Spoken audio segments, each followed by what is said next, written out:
Hello दोस्तों, स्वागत है आप सभी लोगों का एक्सेल की नई क्लास में। दोस्तों, ये वीडियो मैं उन लोगों के लिए बना रहा हूँ जिन्हें एक्सेल के बारे में कुछ भी नहीं पता है। यानी कि अगर आपको एक्सेल बिल्कुल भी नहीं आता है, आप एक्सेल में जीरो हो, आपको एक्सेल का बिल्कुल भी ज्ञान नहीं है, तो मेरे भाई इस वीडियो को पूरा ध्यान से देखिएगा। केवल 30 मिनट में मैं आपको एक्सेल में जीरो से हीरो बनाने वाला हूँ।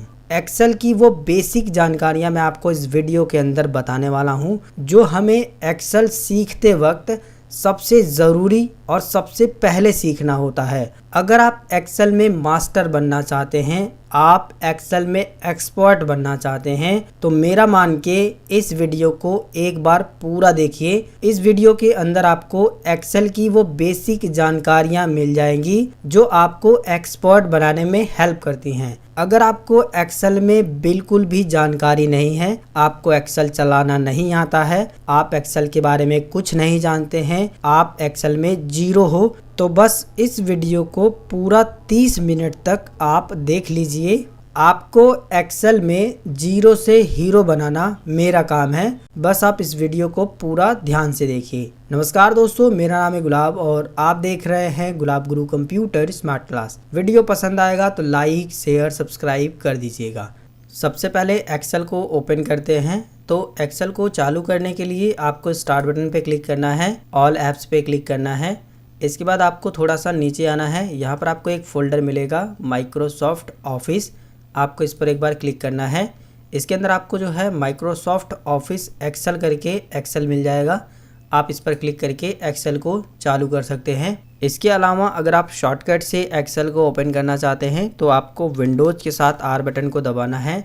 ये जो रन कमांड खुलती है इसके अंदर आपको टाइप करना है एक्सेल, इसके बाद ओके पर क्लिक कर देना है या फिर एंटर बटन दबा देंगे तो भी एक्सेल जो है ओपन हो जाएगा। जब आप एक्सेल को चालू करेंगे तो ये जो आपको पूरा एक्सेल ओपन हुआ दिखाई दे रहा है, इसको विंडो बोला जाता है। इस विंडो के अंदर जितने भी ऑप्शन होते हैं उसे हम बारी बारी से समझते हैं। इस विंडो में सबसे ऊपर की साइड में ये जो वाइट कलर की आपको पट्टी दिखाई दे रही है, इसे टाइटल बार बोला जाता है, जिसमें आपको जो है बुक 1 लिखा होगा और खुले हुए एप्लीकेशन का जो नाम है वो दिखाई देता है। इसी पट्टी में राइट साइड में आपको जो है एक मिनिमाइज़ का बटन मिलता है, एक मैक्सिमाइज़ का बटन मिलता है और एक क्लोज़ का बटन मिलता है। क्लोज़ पर क्लिक करके आप इसे क्लोज़ कर सकते हो, मैक्सिमाइज़ पर क्लिक करके आप इसे बड़ा कर सकते हो और मिनिमाइज़ पे क्लिक करके आप इसे टास्क बार पे छोटा करके रख सकते हो। इसी पट्टी के अंदर आपको इस साइड में जो है लेफ़्ट साइड में क्विक एक्सेस टूल बार मिलता है, आप इस पर क्लिक करके और भी कमांड को यहाँ पर ऐड कर सकते हो और उसी पर क्लिक करके कमांड को यहाँ से हटा भी सकते हो। इस पट्टी के ठीक बगल में जो है आपको एक ऑफिस बटन मिलता है। इस पट्टी के ठीक नीचे जो है आपको रिबन मिलता है और इस रिबन के अंदर ये जो आपको टेक्स्ट लिखे हुए दिखाई दे रहे हैं, इसको जो है टैब बोला जाता है, जैसे home tab, insert tab, page layout, formula, data, review, view और डेवलपर। ये सारे के सारे टैब हैं और इन टैब पर क्लिक करने के बाद अलग अलग जो है यहाँ पर आपको ऑप्शन दिखाई देते हैं, अलग अलग जो है यहाँ पर ग्रुप दिखाई देते हैं। जैसे कि अगर होम टैब पे क्लिक करोगे तो कुछ इस तरीके से आपको ग्रुप मिलेंगे, इंसर्ट पे क्लिक करोगे तो कुछ इस तरीके से ग्रुप मिलेंगे, पेज लेआउट पर अलग ग्रुप हैं, फार्मूला पर अलग ग्रुप हैं। तो यहाँ से लेकर के यानी इस पट्टी से लेकर के ये जो ग्रुप खुल रहे हैं, इन सभी को जो है रिबन बोला जाता है। रिबन के ठीक नीचे जो है आपको फार्मूला बार मिल जाता है, जैसा कि आप देख सकते हो ये जो है ये फार्मूला बार है, जो भी आप फार्मूला लगाएंगे वो फार्मूला बार में दिखाई देता है। इसी के बगल में आपको ये जो दिखाई दे रहा है इसे नेम बॉक्स बोला जाता है, जिस भी सेल पर आप क्लिक करोगे उसका नाम जो है नेम बॉक्स में दिखाई देता है। इसके अलावा जो ABCD आपको दिखाई दे रहा है इसे कॉलम बोला जाता है और यहाँ पर आपको जो 1 2 3 4 5 6 इस तरीके से गिनती दिखाई दे रही है, इसको रो बोला जाता है। यानी कि इस तरीके से रो है और इस तरीके से कॉलम है और रो और कॉलम के कटान बिंदु से बनने वाले बॉक्स को जो है सेल बोला जाता है। यानी कि ये जो हमारा कॉलम है और ये जो हमारी रो है, जहाँ पर एक दूसरे को काटते हैं उसे सेल बोला जाता है और प्रत्येक सेल का एक नाम होता है जो कि नेम बॉक्स में आपको दिखाई देता है। तो यहाँ से आपको कॉलम और रो और सेल ये सारी चीज़ें समझ आ गई होगी। इसी के साथ में ये जो आपको पूरा पेज दिखाई दे रहा है जिसमें सेल बने हुए हैं आपको दिखाई दे रहे हैं, इसे सीट बोला जाता है। जैसे कि देख सकते हो हमने पहली सीट पे क्लिक किया है इसलिए पहली सीट खुली है। अगर आप दूसरी शीट पे क्लिक करना चाहें तो दूसरी शीट पे इस्तेमाल कर सकते हैं, तीसरी शीट को इस्तेमाल कर सकते हैं, और अगर और भी शीट चाहिए तो आप यहाँ पर क्लिक करके एक नई शीट भी इंसर्ट कर सकते हैं। फिर से क्लिक करके एक नई शीट इंसर्ट कर सकते हैं। और शीट को डिलीट करने के लिए राइट क्लिक करके यहाँ पर आपको जो है डिलीट का ऑप्शन मिलेगा, आप इस पर राइट क्लिक करके शीट को डिलीट भी कर सकते हैं। इसी के बगल में जो है आपको एक यहाँ पर जो है स्क्रॉल बार मिलता है, जहाँ से आप जो है इस शीट को स्क्रॉल करके बाएं तरफ भी देख सकते हो। जैसे कि अगर आपको बाएं तरफ जाना है तो आप एरो बटन से भी जा सकते हो इस तरीके से, या फिर स्क्रॉल करके भी इस तरीके से आप जा सकते हो। स्क्रॉल बार आपको दो मिलते हैं, एक इस तरीके से हॉरिजॉन्टल मिलता है और एक वर्टिकल स्क्रॉल बार होता है। ऊपर से नीचे जाने के लिए ये वाला स्क्रॉल बार काम करता है, और दाएं से बाएं जाने के लिए ये वाला स्क्रॉल बार काम करता है। स्क्रॉल बार के ठीक नीचे जो है हमें स्टेटस बार मिलता है। जब आप कोई भी फार्मूला लगाओगे तो वो स्टेटस बार में आपको नीचे की साइड में दिखाई देता है। स्टेटस बार में ही जो है आपको लेआउट व्यू मिलता है, जिसमें नॉर्मल, पेज लेआउट और पेज ब्रेक प्रीव्यू 3 ऑप्शन मिलते हैं। इसके बाद आपको जो है इसी वाली पट्टी में जूम स्लाइडर भी मिल जाता है, जिसमें आप अपनी सीट को जूम कर सकते हो और जूम आउट और जूम इन कर सकते हो। इसे पकड़ के भी इस तरीके से जूम इन जूम आउट कर सकते हो। एक्सेल में एक सवाल कई बार पूछा जाता है, चाहे आप किसी इंस्टीट्यूट में अगर स्टडी करने गए हो या फिर अगर आप कोई एग्ज़ाम देने गए हो, तो आपसे ये सवाल ज़रूर पूछा जाता है कि एक्सेल की जो सीट होती है उसमें टोटल कॉलम कितने होते हैं और टोटल रो कितनी होती है। तो अगर आप ये जानकारी खुद एक्सेल से ही निकालना चाहते हैं तो यहाँ पर आप ये जानकारी निकाल सकते हैं, जिसके लिए जो है आपको ये जो कॉलम बने हुए हैं, ये जो रो बना हुआ है, इसी के कोने में जो है आपको ये जो ऑप्शन दिखाई दे रहा है, आपको जस्ट इस पर एक बार क्लिक करके रखना है। ठीक है, जब आप इस पर एक बार क्लिक करके रखोगे तो ऊपर आप नेम बॉक्स में देखिए, ये जो नेम बॉक्स है इसके अंदर आप देखिए कि वहाँ पर जो है रो की संख्या भी और कॉलम की संख्या भी दिखाई गई है, जिसमें जो है रो की संख्या बताया गया है 10,48,576। आर लिखा हुआ है, आर का मतलब रो होता है। इसके बाद गुणा का सिंबल लिखा हुआ है और उसके बाद लिखा हुआ है 16,384। सी लिखा हुआ है, या सी का मतलब होता है कॉलम, यानी कि 16,384 जो है कॉलम है। इस तरीके से आप जो है यहाँ एक्सेल से ही खुद पता कर सकते हो कि एक्सेल में कितना जो है रो है और कितना कॉलम है। अब सवाल ये भी आता है कि अगर आपको जो है सबसे लास्ट वाली रो में जाना हो तो आप कैसे जाएंगे, अगर आपको सबसे लास्ट वाले कॉलम में जाना हो तो आप कैसे जाओगे। वैसे जो कीबोर्ड में एरो बटन दिए हैं ना, ऊपर नीचे दाएं बाएं वाले, आप उनकी मदद से भी एक एक करके इस तरीके से जा सकते हो, लेकिन एक एक करके जब आप जाओगे तो काफी लंबा समय लगेगा। तो उस कंडीशन में आप एक शॉर्टकट का इस्तेमाल कर सकते हो। कंट्रोल के साथ जिधर जाना है, जैसे कि अगर आपको राइट साइड में जाना है, इस साइड में, यानी कि आपको सबसे लास्ट वाले कॉलम में जाना है, तो आप कंट्रोल के साथ राइट एरो को प्रेस करेंगे तो आप सबसे लास्ट वाले कॉलम में आ जाएंगे, देख सकते हो।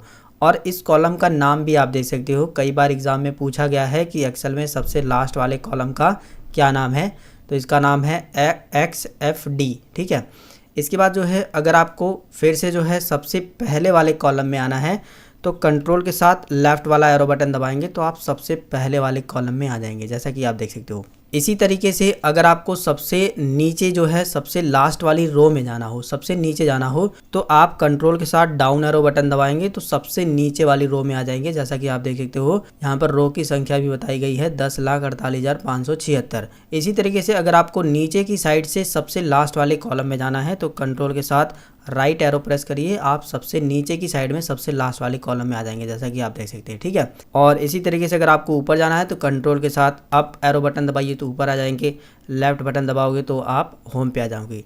यानी कि आप कंट्रोल बटन को दबा करके जो एरो बटन है ऊपर नीचे दाएं बाएं वाले, उसका इस्तेमाल करके आप एक्सेल की सीट में चारों तरफ घूम सकते हैं। अब देखिए, एक्सेल में काम करते वक्त आपको एक बात का और ध्यान देना है कि अगर आप कहीं भी सेल पर क्लिक किए हुए हैं तो वो सेल इस तरीके से सिलेक्ट रहती है, और इस सेल का जो नाम है वो नेम बॉक्स में दिखाई देता है।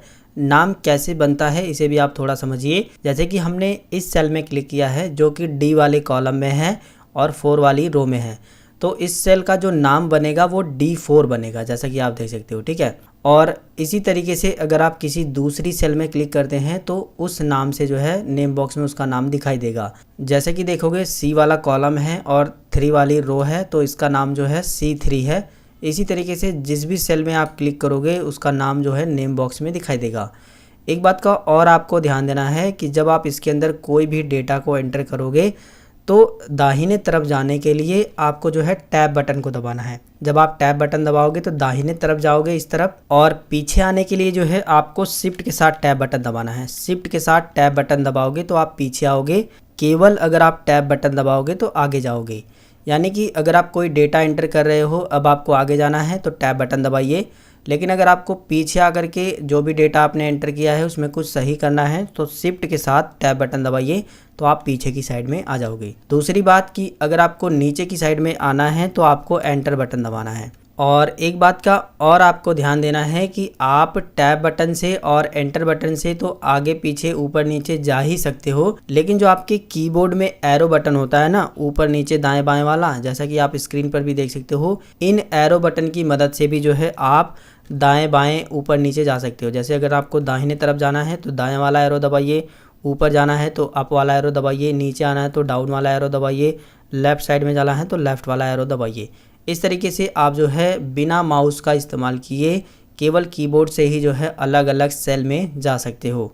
अब दोस्तों जानते हैं कि एक्सेल के अंदर ये जो सेल दिए गए हैं, इन सेल के अंदर हमें डेटा को कैसे लिखना होता है। तो देखिए एक्सेल जो है बहुत ही स्मार्ट है, बस आपको एक्सेल को डायरेक्शन देना होता है, इसके बाद ये समझ जाता है कि आप लिखना क्या चाहते हैं। जैसे कि कुछ एग्जाम्पल से मैं आपको कुछ चीज़ें समझाता हूँ, तब आप और भी अच्छे तरीके से समझ जाएंगे। जैसे कि हमने पहली सेल में क्लिक किया, इसके बाद हम 1 टाइप करेंगे, इसके बाद एंटर बटन दबाएंगे, दूसरी सेल में आएंगे और यहाँ पर 2 टाइप करेंगे। जैसे ही हमने 1 टाइप किया और 2 टाइप किया, दोनों सेल को एक साथ सेलेक्ट करेंगे। सेलेक्ट करने का तरीका है बहुत आसान है, बस आप पहली वाली सेल पे क्लिक करिए, बीच में जो है माउस पॉइंटर को ले जाइए, माउस का जो है लेफ्ट बटन दबा करके दोनों को सिलेक्ट कर लीजिए। इसके बाद दोनों सिलेक्ट हो जाएगा। ये जो आपको बिंदी सा बना हुआ दिख रहा है ना, यहाँ पे ले जाने के बाद आपका जो काले कलर का जो माउस पॉइंटर है प्लस जैसा बन जाएगा। अभी देखिए इस तरीके से है, लेकिन जब आप यहाँ पे लेकर आओगे तो काले कलर सा प्लस जैसा बन जाएगा। अब आप इसको जो है माउस का लेफ्ट बटन दबा करके इस तरीके से ड्रैग करके खींच दीजिए। चाहे जितना मर्जी आप खींचना चाहें वहां तक ले जाने के बाद आपको छोड़ देना है। अब आप यहां पर देखोगे कि हमने केवल 1 और 2 लिखा था, लेकिन एक्सेल समझ गया है कि आपको जो है 1 में 1 जोड़ करके 2 लिखना है, 2 में 1 जोड़ करके 3। इस तरीके से एक्सेल समझ गया है तो ऑटोमेटिक हमें जो है इस तरीके से ला करके दे दिया है। यही नहीं, अगर मैं यहाँ पर जो है 11 लिख करके एंटर बटन कर दबाता हूँ, यहाँ पर 12 लिख देता हूँ, तो एक्सेल जो है इस तरीके से भी समझ जाएगा। फिर से हम इसे ड्रैग कर देंगे यहाँ तक, इस तरीके से भी समझ जाएगा। और इन दोनों को सिलेक्ट करने के बाद और यहाँ पर क्लिक करने के बाद इस तरीके से भी आप ड्रैग कर दोगे तो इधर भी जो है एक्सेल समझ गया है कि आप करना क्या चाहते हो। देखिए इस तरीके से पूरी काउंटिंग जो है एक्सेल ने लिख दी है। ये अगर आपको लिखने के लिए बोला जाए तो कम से कम आपको जो है 3 से 4 मिनट तो ज़रूर लग जाएगा, जो लोग बिगिनर हैं, लेकिन हमें जो है केवल 2 सेकंड का समय लगा इसे लिखने में। तो एक्सेल बहुत ही ज़्यादा स्मार्ट है, बस आपको तरीका पता होना चाहिए कि एक्सेल से किस तरीके से काम कराना है। जो हमने ये काम किया है इसको हम Ctrl+Z से वापस आ जाएंगे पहली वाली पोजीशन में। अब देखिए इसी तरीके से हमें टेबल लिखना है, टेबल का मतलब पहाड़ा, तो वो भी हम लिख सकते हैं। हम जो है यहाँ पर 2 का टेबल लिखना चाहते हैं तो हम 2 लिखेंगे, इसके बाद एंटर प्रेस करेंगे, इसके बाद 4 लिखेंगे। तो एक्सेल समझ गया है कि इन दोनों के बीच जो है 2 का गैप रहेगा। जैसे ही हम यहाँ पर ला करके सिलेक्ट करने के बाद यहाँ पर ला करके इस तरीके से ड्रैग करेंगे तो ऑटोमेटिक जो है 2 का टेबल आ जाएगा। इसी तरीके से अगर आपको 4 का टेबल चाहिए तो आप 4 के बाद 8 लिख दीजिए इस तरीके से, और इसके बाद दोनों को सिलेक्ट करने के बाद इस तरीके से आप ड्रैग कर दीजिए तो 4 का भी टेबल आ जाएगा।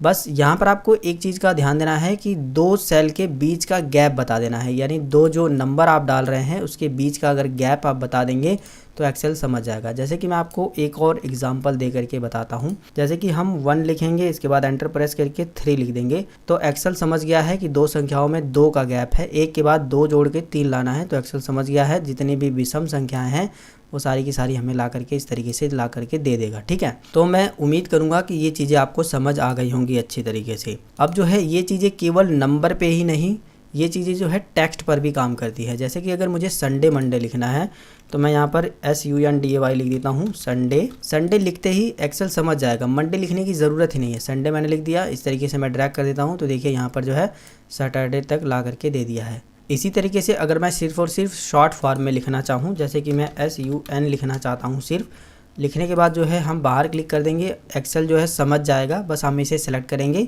यहाँ पर लाने के बाद इस तरीके से ड्रैग कर देंगे तो शॉर्ट फॉर्म में भी संडे मंडे ट्यूसडे आ जाएगा। समझ रहे हो आप। इसी तरीके से अगर आपको जनवरी फरवरी लिखना है तो वो भी एक्सेल समझ जाएगा।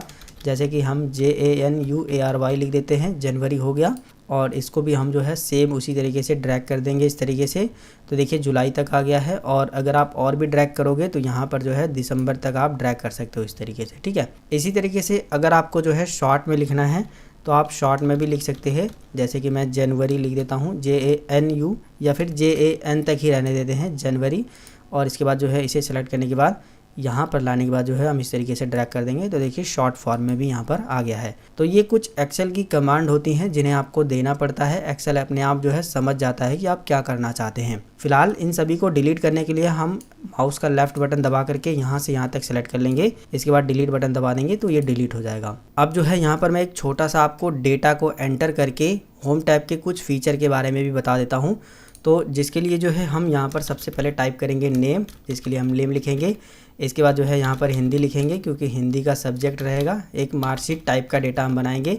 इसके बाद इसके अंदर लिखेंगे इंग्लिश, और इसके बाद लिखेंगे मैथ, ठीक है। टैब बटन दबा के मैं आगे जा रहा हूँ, इतना आपको ध्यान देना है। मैं टैब बटन दबा रहा हूँ तो मैं अगली वाली सेल में आ जा रहा हूँ। इसके बाद जो भी सब्जेक्ट है वो लिखेंगे आप। तो मैंने केवल 4 ही सब्जेक्ट लिए हैं। इसके बाद हम कुछ नहीं करेंगे, बस यहाँ पर नेम टाइप करेंगे। तो हम यहाँ पर डायरेक्ट क्लिक करके नेम लिखेंगे। जैसे कि मैं अपना ही नाम लिखता हूँ, गुलाब, और इसके बाद जो है रोशन, और इसके बाद जो है पूजा, और इसके बाद जो है रेशम, और इसके बाद जो है रोहन।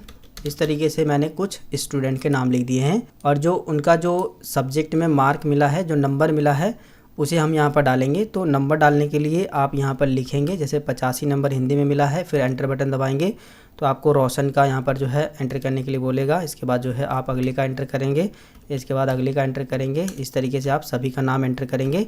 एरो बटन से आप इस तरीके से जा सकते हो ऊपर नीचे, जैसा कि मैंने आपको बताया, या फिर आप डायरेक्ट इस पर क्लिक करके भी इनके नाम, इनके जो नंबर हैं, जो अंक है, वो भर सकते हो। तो यहाँ पर हम जो है फटाफट से सभी के भर देते हैं। तो यहाँ पर मैंने सभी के नंबर डाल दिए हैं। अब यहाँ पर हम क्लिक करेंगे, यहाँ पर टोटल अंक जोड़ने के लिए हम जो है टोटल टाइप करेंगे। टोटल लिखने के बाद अब ये जो नंबर हैं इन सभी का हमें यहाँ पर टोटल लिखना है।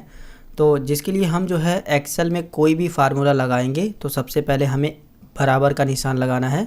ये आपको ध्यान देना है कि एक्सेल में जो भी फार्मूला आप लगा रहे हैं सबसे पहले बराबर का निशान आपको लगाना ज़रूरी है, वरना फार्मूला काम नहीं करेगा।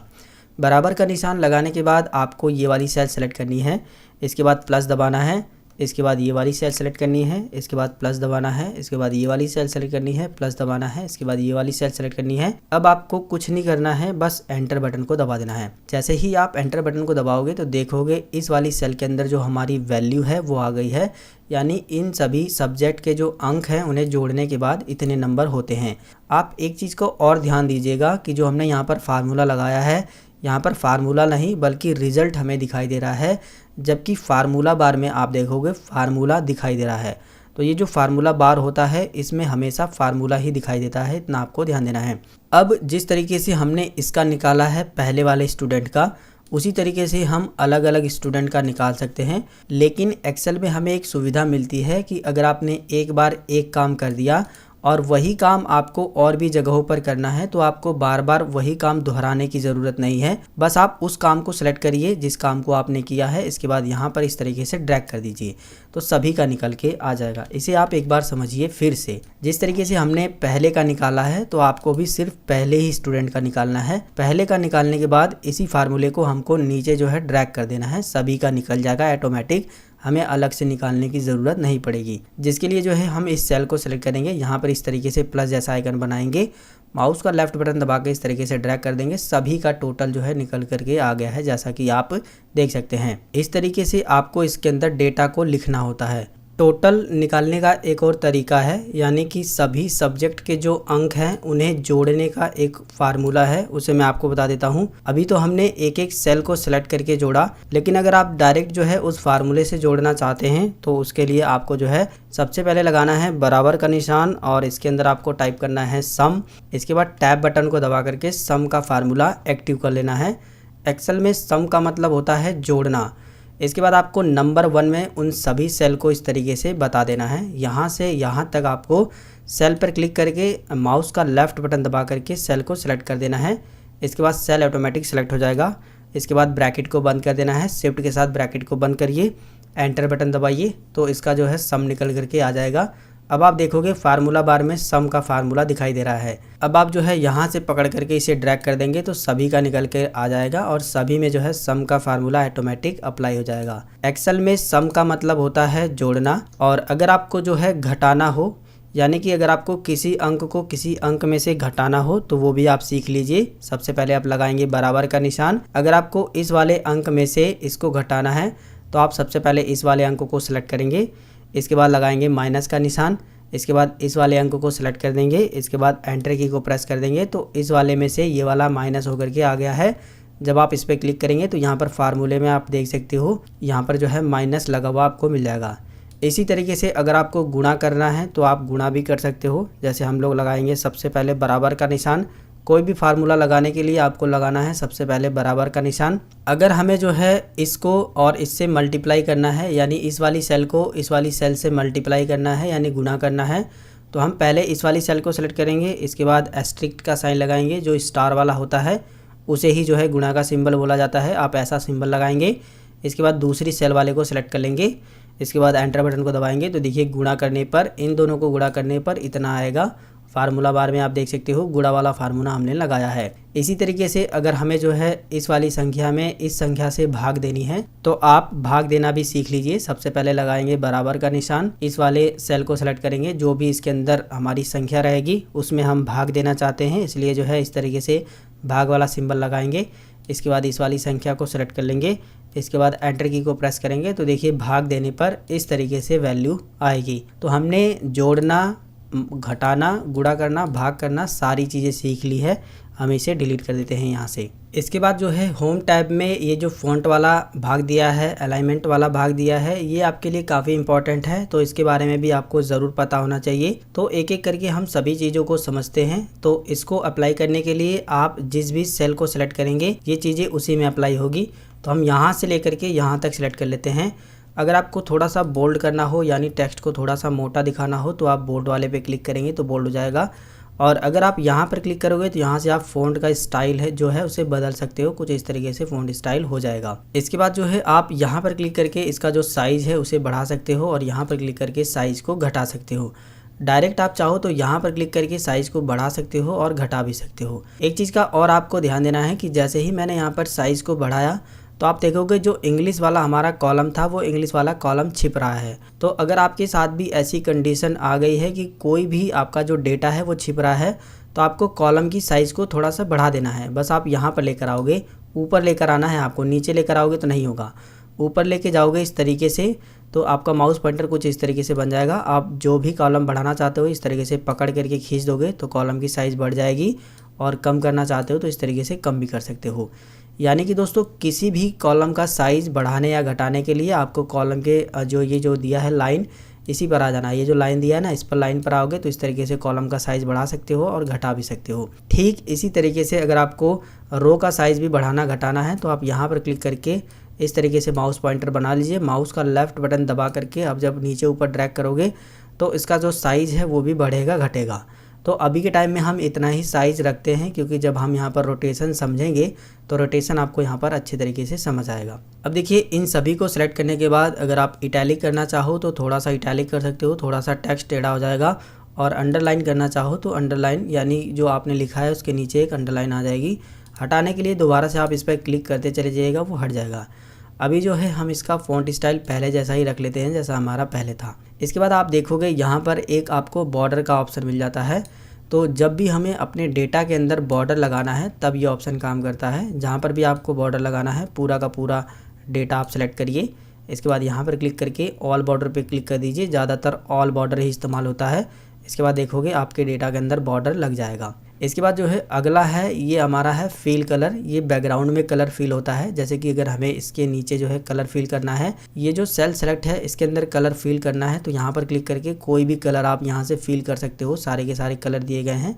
जैसे कि हमें ये वाला कलर फिल करना है तो बैकग्राउंड के अंदर कलर फिल होगा। इसी तरीके से अगला है ये है टेक्स्ट कलर। ये जो है फ़ॉन्ट का कलर बदलता है, यानी जो आपने फ़ॉन्ट लिखे हैं उसका कलर अगर आपको चेंज करना है तो ये ऑप्शन का इस्तेमाल करके जो भी कलर आप रखना चाहते हो यहाँ से चेंज कर सकते हो। इसके बाद जो अगला भाग है वो है अलाइनमेंट का। इसका इस्तेमाल करके आपने जो डेटा लिखा है उसमें जो टेक्स्ट लिखे हैं आपने उसका अलाइनमेंट सेट कर सकते हो। जैसे कि ये जो हमने इंग्लिश लिखा है इसको हमको मिडिल में करना है, तो हम यहाँ से मिडिल में कर देंगे। और बिल्कुल सेंटर में चाहिए तो हम इस पर क्लिक कर देंगे, बिल्कुल सेंटर में आ जाएगा।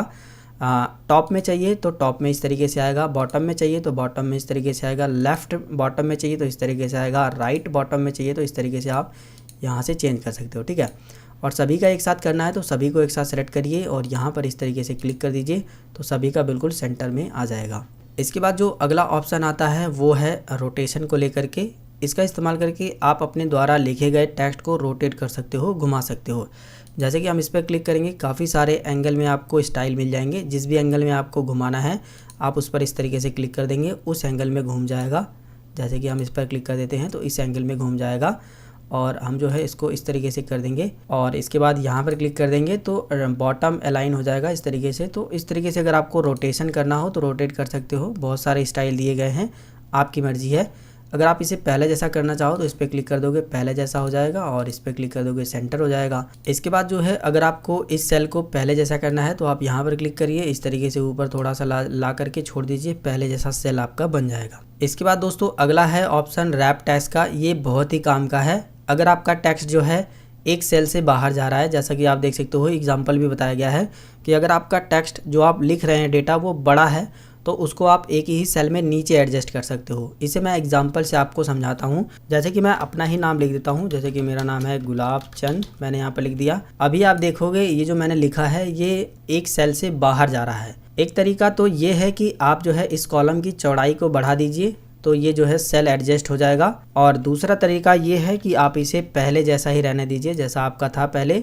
दूसरा तरीका इस्तेमाल करने के लिए आप ये सेल सेलेक्ट करिए और इसको रैप टेक्स्ट कर दीजिए। आप इस पर क्लिक कर दीजिए तो एक ही सेल के अंदर नीचे जो है एडजस्ट हो जाएगा। इसको अलाइन कर दोगे तो कुछ इस तरीके से आपका जो है टेक्स्ट लिखा हुआ आ जाएगा। यही चीज़ें यहाँ पर एग्जाम्पल में भी बताई गई है कि अगर आपका टेक्स्ट जो है बड़ा है उसको आप एक ही सेल में नीचे एडजस्ट करना चाहते हो तो ये ऑप्शन काम करता है। वैसे ये वाला जो ऑप्शन है उसे आप एक शॉर्टकट से भी इस्तेमाल कर सकते हो, मैं आपको दिखा देता हूँ। हम यहाँ पर दोबारा से लिखेंगे गुलाब, इसके बाद अल्ट के साथ एंटर बटन को दबाएंगे तो नीचे कर्सर आ जाएगा। वैसे अगर आप केवल एंटर बटन को दबाओगे तो कर्सर अगले वाले सेल में चला जाएगा, लेकिन अल्ट के साथ एंटर बटन को दबाओगे तो उसी वाली सेल में जो है नीचे आ जाएगा और जो भी आप नाम टाइप करना चाहते हो इस तरीके से टाइप कर दोगे। तो यहाँ से आपको ये वाला भी ऑप्शन समझ में आ गया होगा।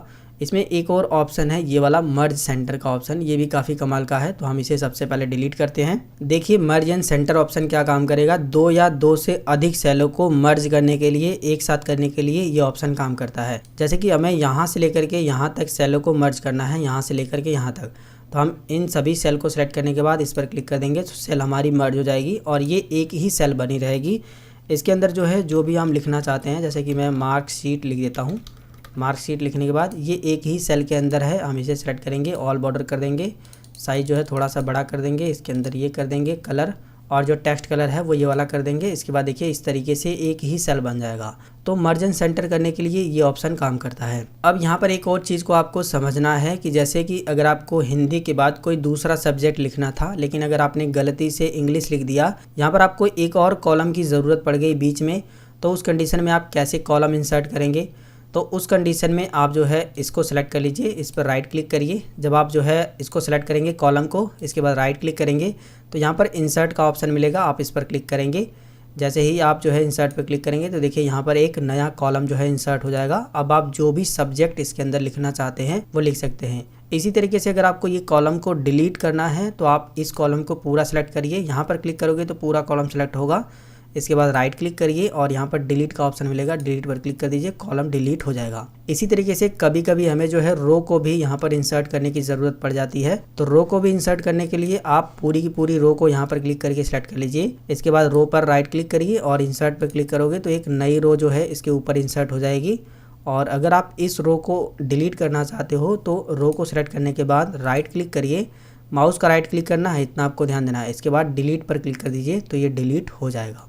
अब जो है हम लोग कॉपी पेस्ट भी समझ लेते हैं। एक डेटा को एक जगह से कॉपी करके कहीं दूसरी जगह पर सेम डेटा को पेस्ट करने के लिए कॉपी पेस्ट का इस्तेमाल किया जाता है। जैसे कि मान लीजिए ये जो डेटा लिखा हुआ है, सेम डेटा मुझे इस वाले जगह पर भी बनाना है, या फिर दूसरी शीट पर भी बनाना है तो हम इस डेटा को सबसे पहले कॉपी करेंगे। इसके लिए हम इस डेटा को सबसे पहले सेलेक्ट करेंगे, यहाँ पर कॉपी पर क्लिक करेंगे। क्लिक करते ही ये डेटा के जो चारों तरफ है इस तरीके से ब्लिंक होने लगेगा। इसका मतलब ये है कि ये डेटा कॉपी हो गया है। अब जहाँ पर भी ये डेटा आपको बनाना है वहाँ पर क्लिक करने के बाद पेस्ट पर क्लिक कर देंगे तो सेम डेटा जो है वहाँ पर पेस्ट हो जाएगा। और जो डेटा आपने एक बार कॉपी किया है वो आप मल्टीपल टाइम कहीं पर भी पेस्ट कर सकते हो। जैसे कि अभी हम शीट 3 पर हैं, अगर हम शीट 2 पर भी बनाना चाहें तो हम शीट 2 पर भी बना सकते हैं। इसको मैं थोड़ा सा जूम कर लेता हूँ। यहाँ पर आने के बाद पेस्ट पर क्लिक कर देंगे। देखिए हमारा सेम डेटा शीट 2 पर भी आ गया है। शीट 1 पर भी अगर हमें सेम डेटा बनाना है तो हम यहाँ पर भी आने के बाद यहाँ पर पेस्ट पर क्लिक कर देंगे तो सेम डेटा हमारा शीट 1 पर भी है, 2 पर भी है और 3 पर तो हमने बनाया ही था। तो इस तरीके से कॉपी पेस्ट का इस्तेमाल होता है। लेकिन यहाँ पर आपको एक और बात का ध्यान देना है कि जो डेटा हमने यहाँ पर बनाया है इसको हमको यहाँ पर नहीं बनाना था बल्कि शीट 1 पर बनाना था, यहाँ से हमें हटा देना था। तो उस कंडीशन में हम कट पेस्ट का इस्तेमाल करेंगे। जैसे कि जब आप यहाँ पर कट पे क्लिक करोगे तो डेटा यहाँ से कट हो जाएगा। अब आप जहाँ पर भी पेस्ट करना चाहते हो वहाँ पर क्लिक करने के बाद जब आप पेस्ट करोगे तो वो डेटा यहाँ पर आ जाएगा, लेकिन जहाँ से आपने कट किया था वहाँ से डेटा हट जाएगा। जैसा कि आप देखोगे शीट 3 से जो है डेटा यहाँ से हट गया है, शीट 1 पे हमने जो है डेटा को पेस्ट कर लिया है। तो इस तरीके से आपको एक चीज़ का ध्यान देना है। यहाँ पर हम कंट्रोल जेड कर देते हैं, हमारा डेटा पहले जैसा आ जाएगा यहाँ पर। तो यहाँ पर आपको एक चीज़ का ध्यान देना है कि अगर आपको सेम डेटा को कॉपी पेस्ट करना है, यानी कि इसकी कॉपी तैयार करनी है तो कॉपी पेस्ट करिए। लेकिन अगर आपको ये डेटा यहाँ से हटा करके कहीं दूसरी जगह पर लेके जाना है तो आप कट पेस्ट का इस्तेमाल करेंगे। इसके अलावा अगर आपको एक्सेल की फाइल में फोटो लेकर आना है तो आप इंसर्ट पे क्लिक करेंगे, यहाँ पर पिक्चर पे क्लिक करेंगे, आपके कंप्यूटर की गैलरी खुलेगी। जहाँ पर भी आपने फ़ोटोज़ रखे हैं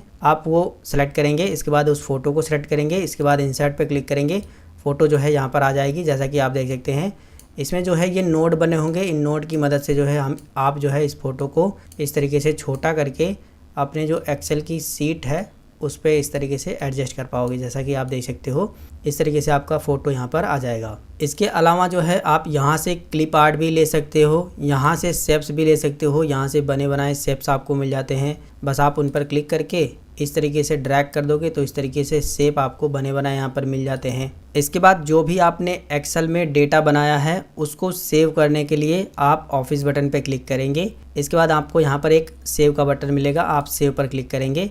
इसके बाद फाइल का नेम यहाँ पर देंगे, जो भी आप फाइल का नेम देना चाहते हैं। जैसे कि मैं गुलाब 11 नाम से इस फाइल को सेव कर देता हूँ। इसके बाद आपको वो लोकेशन बतानी है, आप कहाँ पे सेव करना चाहते हो। जैसे मैं डेस्कटॉप पे सेव करना चाहता हूँ तो हमने डेस्कटॉप लोकेशन दे दी। इसके बाद सेव पर क्लिक करोगे तो ये फ़ाइल जो है आपकी सेव हो जाएगी डेस्कटॉप पर, और इस फाइल का नाम भी जो है ऊपर टाइटल बार में आ जाएगा, जैसा कि आप देख सकते हैं। इसके बाद अगर आपने कोई ऐसा डेटा बनाया है एक्सेल में और आप इसे प्रिंट करना चाहते हैं तो उस कंडीशन में आपको पेज सेटअप कर लेना है, जिसमें आपको पेज लेआउट पे क्लिक करना है। मार्जिंग में आप नॉर्मल या फिर नैरो 2 मार्जिंग रख सकते हो, और अगर आप चाहो तो कस्टम मार्जिंग पे क्लिक करके कस्टम मार्जिंग भी कर सकते हो। तो ज़्यादातर आपके लिए बेस्ट रहेगा नैरो, तो हम नैरो पे क्लिक कर देंगे। पेज में जो है आप पोर्ट्रेट और लैंडस्केप जिस तरीके से पेज को प्रिंट करना चाहते हो, जैसे अगर आप लेटा हुआ पेज प्रिंट करना चाहते हो तो आप लैंडस्केप सेलेक्ट करेंगे, और अगर आप खड़ा पेज प्रिंट करना चाहते हो तो पोर्ट्रेट सेलेक्ट करेंगे। इसके बाद आपको साइज़ पे क्लिक करना है और यहाँ पर जो है आपको A4 साइज़ सेलेक्ट कर लेना है, क्योंकि मार्केट में ज़्यादातर जो है A4 साइज़ के पेपर ही आते हैं। तो जब आप A4 साइज़ सेलेक्ट करके प्रिंट करोगे तो जो आपने डेटा बनाया है वो सही तरीके से प्रिंट होगा। प्रिंट करने के लिए आपको जो है ऑफिस बटन पर क्लिक करना है, यहाँ पर प्रिंट कमांड दिया गया है, इस पर क्लिक करेंगे। इसके बाद प्रिंट प्रीव्यू पर क्लिक करेंगे, आपके सामने प्रिंट प्रीव्यू दिखाई देगा। आप यहाँ पर देख सकते हो डेटा आपका प्रिंट होने के बाद कुछ इस तरीके से दिखाई देगा।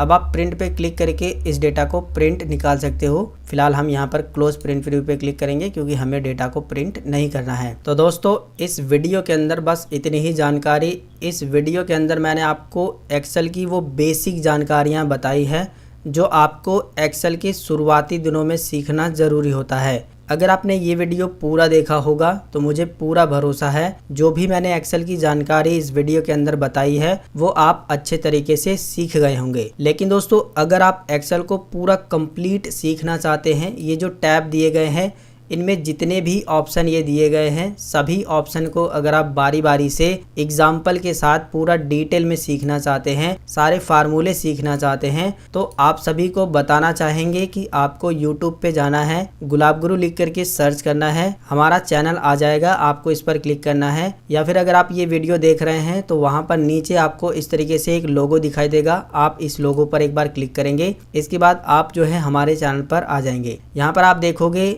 नीचे की साइड में आपको एक प्लेलिस्ट का ऑप्शन मिलेगा, आपको प्लेलिस्ट पे क्लिक करना है। प्लेलिस्ट पे क्लिक करते ही नीचे की साइड में आना है आपको। यहाँ पर MS एक्सेल ट्यूटोरियल करके एक प्लेलिस्ट मैंने बनाई है, जिसमें मैंने आपको पूरा एक्सेल कंप्लीट वो भी डिटेल में समझाया है फार्मूले के साथ। अगर आपने ये 35 वीडियो पूरा ध्यान से देख लिया तो मैं आपको भरोसा दिलाता हूँ कि इन 35 वीडियो को देखने के बाद आप आसानी से एक्सेल में कोई भी काम कर पाओगे। कहीं पर अगर आपकी जॉब भी लग जाती है तो भी आप सभी काम को बड़े ही आसानी से कर पाओगे। तो अगर आपको एक्सेल पूरा डिटेल में पूरा शुरू से लेकर के पूरा एडवांस तक सीखना है तो आप इन 35 वीडियो को जरूर देखिए। इसके अलावा अगर आप चाहो तो MS word, power point, computer basic course, English typing, Hindi typing, tally, इसके बाद ये 50 फार्मूले एक्सेल के, ये सारी चीज़ें जो है इनको भी देख सकते हो। और हाँ, अगर आपने अभी तक जो है गुलाब गुरु चैनल को सब्सक्राइब नहीं किया है तो सब्सक्राइब करके रख लीजिएगा। इस चैनल पर आपको ढेर सारे नॉलेजेबल वीडियोस मिलते हैं। फिलहाल दोस्तों इस वीडियो के अंदर बस इतनी ही जानकारी। अगर आपको ये वीडियो पसंद आया तो वीडियो को लाइक, शेयर, सब्सक्राइब कर दीजिएगा। अगर आपके मन में कोई सवाल है तो नीचे कॉमेंट करके जरूर बताइएगा। मिलेंगे फिर एक नई वीडियो में एक नई जानकारी के साथ, तब तक के लिए जय हिंद, वंदे मातरम।